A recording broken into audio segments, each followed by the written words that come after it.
کہ جب سرکار نے وہ چھوٹی سی چوٹی پر پہاڑی کی ایک ٹیلے پر سرکار نے کھڑا کر دیا تھا کہ تم یہاں کھڑے رہو گے اور پھر دشمن کو یہاں سے روکو گے تیروں کے ذریعے سے، جنگ جیت گئے مولا علی مولا کے ساتھ سینکڑوں اصحاب مجاہدین جنگ جیت گئے۔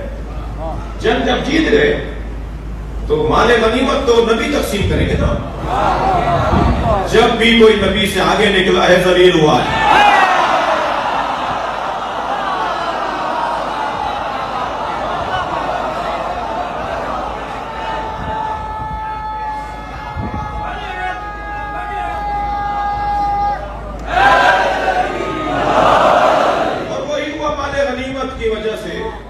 وہ درہ چھوڑ دیا، وہ چوٹی چھوڑ دی، وہ محاذ چھوڑ دیا، نیچے آ کر مال غنیمت جب لینے لگے تو پھر وہ جا چکے تھے، انہیں اندازہ ہوا کہ یہ تو جگہ خالی ہو گئی، وہ وہیں سے واپس آئے اور مسلمانوں پر حملہ کیا۔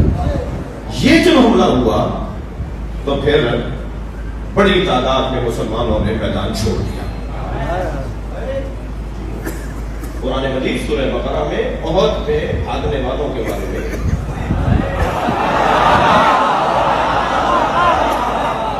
عبرت ہے نا ہمارے لیے سیکھنے کی چیز ہے۔ قرآن ایسے پڑھنا ہے اور ڈھونڈنا ہے، تلاش کرنا ہے کہ سبب کیا تھا۔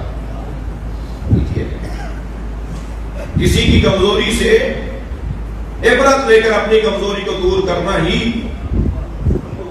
یہ طالب علمی ہے۔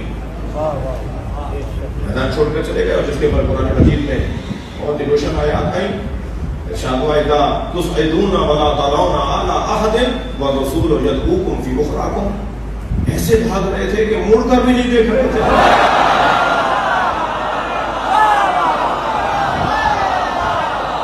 اور رسول آوازیں لگا رہے تھے کہاں جا رہے ہو؟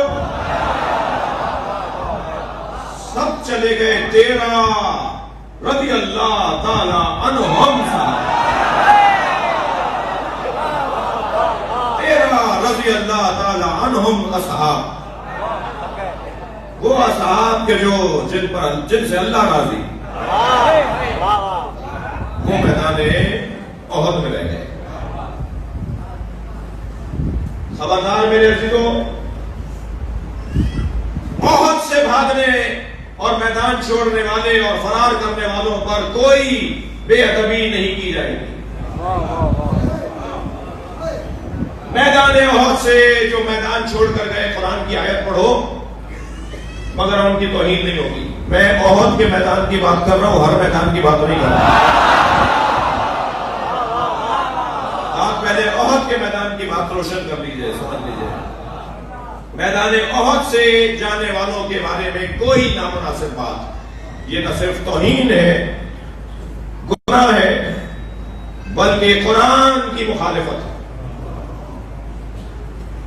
اس لیے کہ قرآن میں اللہ نے جب وہ پلٹ کر آئے، کوئی 3 دن بعد، کوئی 6 دن بعد، کوئی 8 دن کے بعد، تو نبی مکرم یقیناً ناخوش تھے، ناراض تھے، اتنا مشکل ہو گیا تھا ان کے جانے کے بعد۔ ٹوٹل 13 آدمی رہ گئے، سینکڑوں لوگ چلے گئے، 13 مسلمان باقی رہ گئے جن میں ایک علی۔ 13 آدمی اتنے سینکڑوں کو کیسے سنبھالتے؟ لہذا سب سے زیادہ شہادتیں احد میں ہوئی، بدر سے زیادہ مسلمان احد میں شہید ہوا، اور 1-2 نہیں، بڑی تعداد میں بدر کے اندر مسلمان زخمی ہوئے، بڑی تعداد میں شہید ہوئے، جنہیں پھر بعد میں ان کے زخمیوں کو جب مدینہ لے کر آئے تو پھر آج ان کی قبریں جنت البقیع کے اندر ایک خاص جگہ پر بدر کے زخمیوں کی قبریں ہیں جو بعد میں مدینہ آ کر شہید ہو گئے۔ اتنا بڑا نقصان ہو گیا مسلمان۔ لیکن جب یہ واپس پلٹ کر آئے تو پہلے تو نبی نے ان سے پوچھا، میں تمہیں آوازیں لگا رہا تھا، تم جواب کیوں نہیں دے رہے تھے، تم مڑ کر کیوں نہیں دیکھ رہے تھے؟ تو انہوں نے کہا کہ ہمیں ایک آواز آ رہی تھی کہ نبی مارے گئے، جب نبی مارے گئے تو پھر ہم کیوں رکتے؟ تو نبی نے فرمایا وہ شیطان کی آواز تھی۔ بھائی جسے شیطان اور فرشتے میں ہی فرق نہ لگے،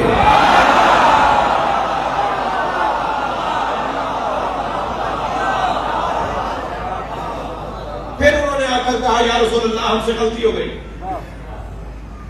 یہاں میں ایک جملہ اور کہوں گا، خبردار اجتہادی غلطی کا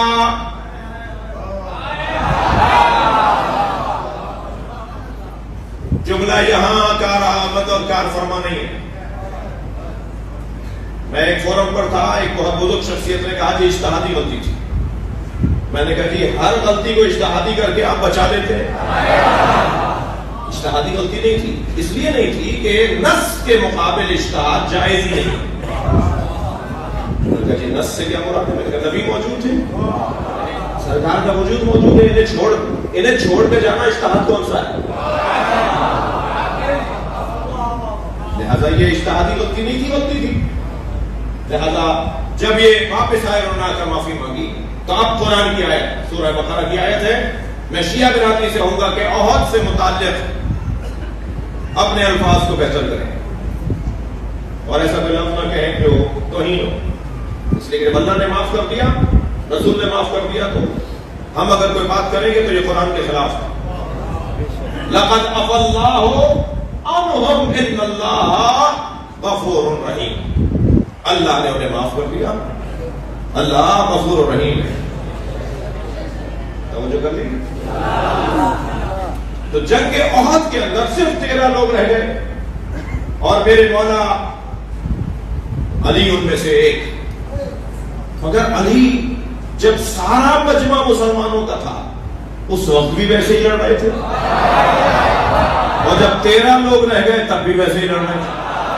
کسی نے کہا یا علی آپ، اچھا یہ واحد جنگ ہے جس میں مولا علی کے بدن مبارک پر 30 سے زیادہ چوٹیں لگی ہیں، زخم آئے مولا کے، واحد جنگ ہے جس میں علی کو تلواریں لگی ہیں، نیزے لگے ہیں، تیر لگے ہیں مولا کو، اور اسی کیفیت میں زخمی حالت میں علی میدان میں ویسے ہی لڑ رہے تھے جیسے اس وقت لڑ رہے تھے جب کوئی میدان چھوڑ کر لے گیا تھا۔ تو میرے مولا نے فرمایا میں میدان میں لشکر کی بنیاد پہ نہیں لڑتا، میں میدان میں اللہ کے توکل کی بنیاد پر لڑتا۔ لہذا مجمع ہو تب بھی علی ویسے ہی لڑیں گے۔ تو اور جملہ کہہ دیتا ہوں، علی اس مجاہد کو کہتے ہیں، علی اس مجاہد کو کہتے ہیں جو اپنی ذات میں لشکر ہے، اکیلا ہی لشکر ہے۔ جنگ احد، اور جب ایسا مرحلہ آیا تو یہ واحد جنگ ہے کہ جس جنگ میں پہلی دفعہ اور آخری دفعہ ہوا کہ مولا کی تلوار ٹوٹ گئی، یہ تلوار ٹوٹ گئی، پھر نیزے سے مولا نے اپنا دفاع کیا، دشمن کا مقابلہ کیا، پھر علی کا نیزہ ٹوٹ گیا تو علی نے ایک چھڑی اٹھائی، ایک لکڑی اٹھائی۔ اب آپ خود سوچئے کہ کتنی مشکل جنگ ہو گئی، اور جب اس چھڑی سے بھی ایسے ہی لڑ رہے تھے جیسے تلوار سے لڑ رہے ہو تو فوراً جبریل ذوالفقار لے کر آئے۔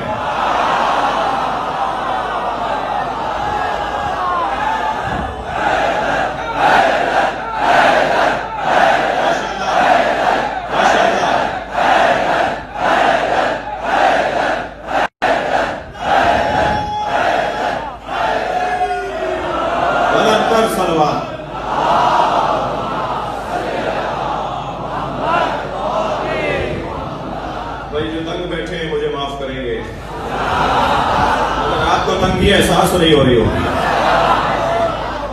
میرے مولا پر ایک مرتبہ ذوالفقار اتری، جبریل ذوالفقار لے کر آئے اور لا کر نبی کو دی۔ توجہ ہے؟ اور لا کر میرے مولا، توجہ چاہوں گا، لا کر جبریل امین نے مولا نبی کو تلوار دی۔ ذوالفقار نبی پر اتری ہے، آسمان سے اترنے والا لوہا جس میں اللہ نے منافع کثیر رکھے ہیں، جس میں اللہ نے نفع ہی نفع رکھا ہے، وہ لوہا نبی مکرم کو دیا۔ نبی مکرم نے فوراً ایک مجاہد کو آواز لگائی کہ علی تک پہنچاؤ۔ علی جس جگہ لڑ رہے تھے وہاں ماحول ایسا تھا کہ اس نے تلوار وہیں سے پھینکی ہے، علی نے، میرے مولا نے فضا میں اڑتی ہوئی تلوار کو پکڑا ہے۔ اس منظر کو دیکھ کے جبریل نے قصیدہ پڑھا ہے،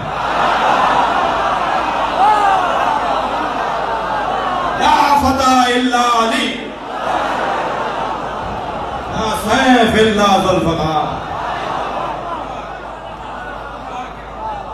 برابر میں آ کر بیٹھ گئے مولا نبی کے جبریل، سرکار کے دندان مبارک شہید ہو چکے ہیں.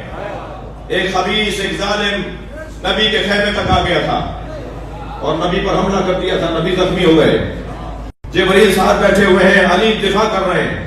تو جبریل امین نے کہا یا رسول اللہ دیکھ رہے ہیں علی کو، علی کیسے لڑ رہا ہے؟ تو میرے مولا نبی نے اسی کیفیت میں مسکراتے ہوئے فرمایا کیف لا انہ منی وانا منہ.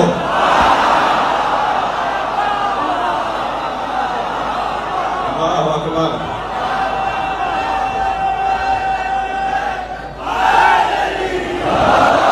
کیسے نہ لڑے، وہ مجھ سے ہے میں اس سے ہوں. فوراً جبریل نے بے ساختہ فرمایا انا منکما، اور میں آپ دونوں سے ہوں. یا رسول اللہ یہ ساری کائنات آپ ہی سے تو ہے.